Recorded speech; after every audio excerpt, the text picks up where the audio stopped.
Assalamualaikum warahmatullahi wabarakatuh. Hai Sobat Muslimah, bagaimana kabar Antuna hari ini? Semoga selalu dalam lindungan Allah Subhanahu wa Ta'ala. Amin ya Rabbal.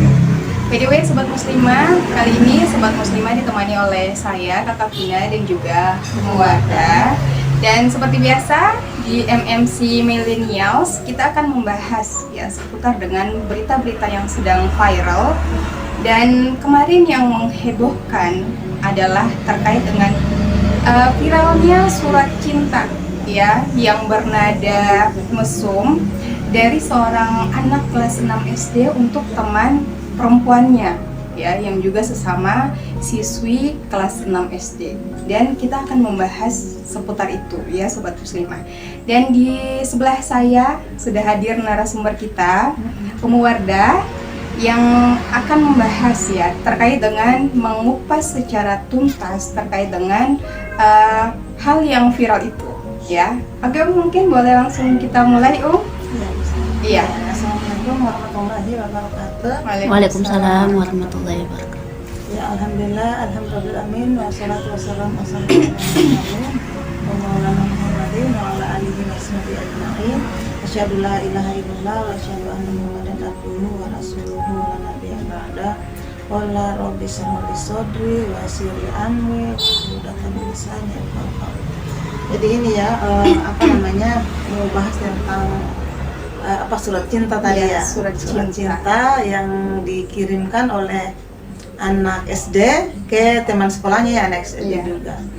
Jadi ini kan kalau tanggapan saya sebagai ibu kan miris sekali ya, bagaimana tidak miris ketika kita melihat anak-anak sekarang yang begitu vulgar begitu, mengirim surat kepada lawan jenisnya untuk melakukan hal-hal yang tidak baik begitu. Menurut hal tidak baik bagi usia mereka ya. Ya, miris ya. Apalagi saya kan punya anak ibu yang punya anak cowok dan cewek yang masih ABG juga.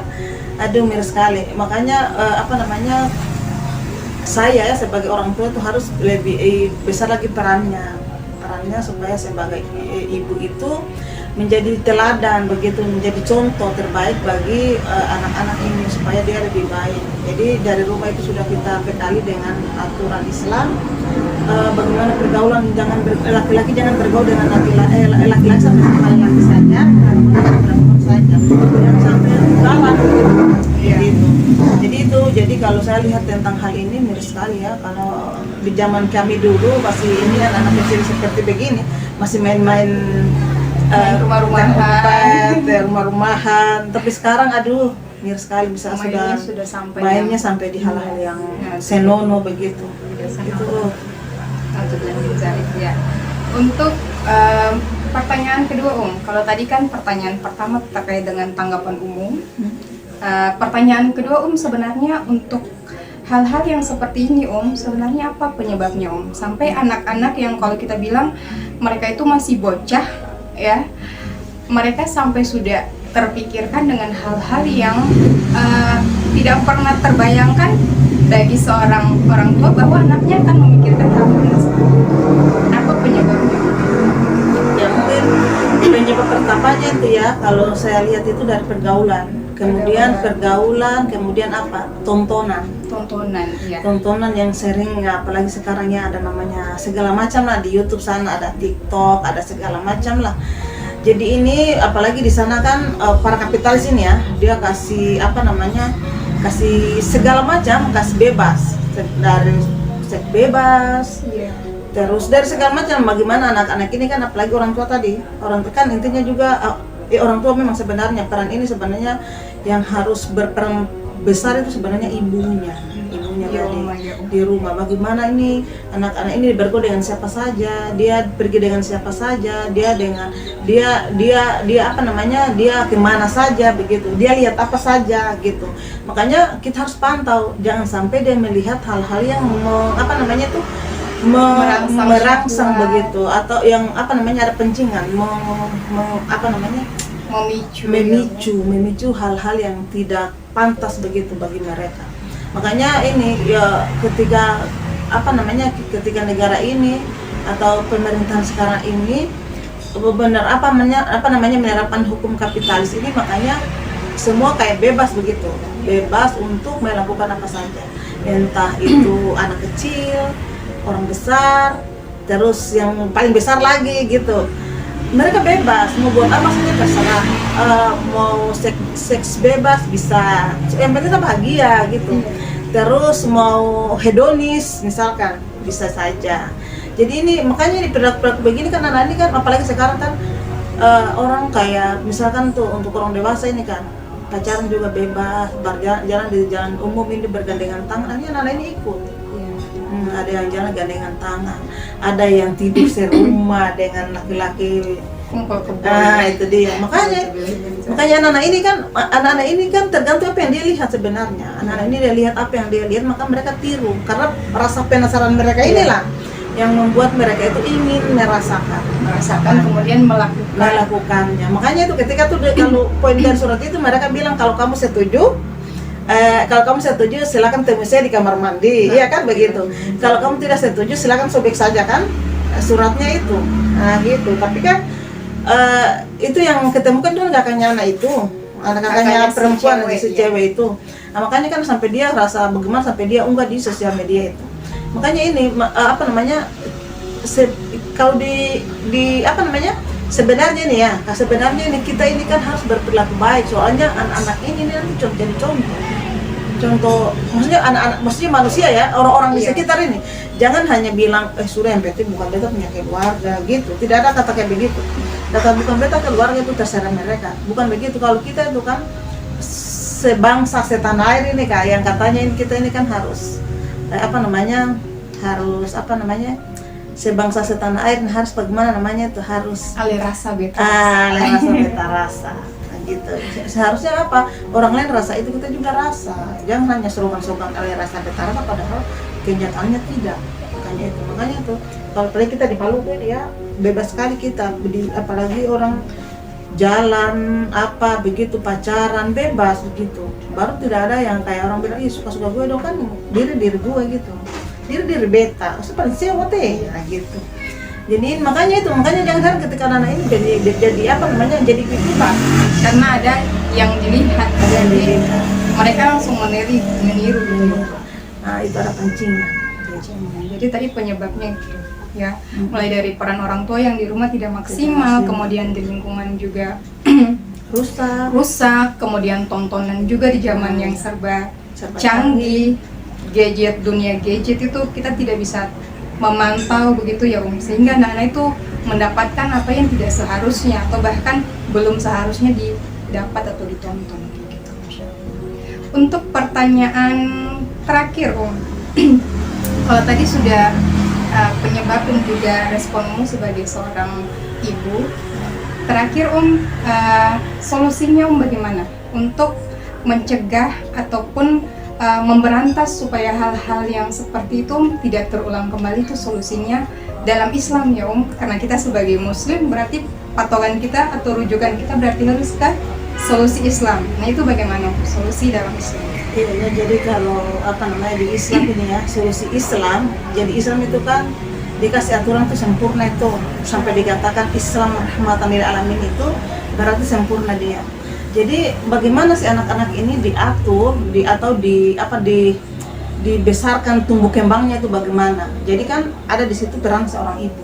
Nah, pertama itu peran seorang ibu. Seorang ibu itu dia harus banyak di rumah gitu, kemudian dia mau jadi contoh terbaik bagi anak-anaknya, kemudian jadi guru pertama bagi anaknya. Jadi anak ini tuh ketika dia lahir dia lihat ibunya ini, lalu kemudian ibunya ini berperilaku Islami supaya anak ini tiru apa yang dilakukan oleh ibunya. Kemudian ketika itu baru masih kecil ya, masih 1 tahun sampai 7 tahun itu kan beda lagi aturannya kalau di Islam. 7 tahun itu kita harus